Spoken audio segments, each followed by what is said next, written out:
And today in front of me SONY Xperia 1 Mark IV, and I'll show you how to mute notification sound on this device.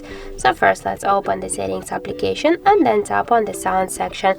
Here you'll see the ring and notification volume panel, and now just to mute your device notifications you should swipe this dot to the left side.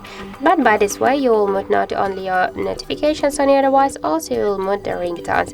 And if you want to stay with the ringtones and you want to mute only your device notifications, so I suggest you to unmute ringtone and notification volume panel and just scroll a little bit down here to notification sound section and just switch your currently notification sound just to none, and then tap to OK to save the changes. And by this way we will stay with ringtones, but all your notifications they will be muted. So that's it. Thank you for watching, and if you found this video helpful, don't forget to leave a like, comment and to subscribe our channel.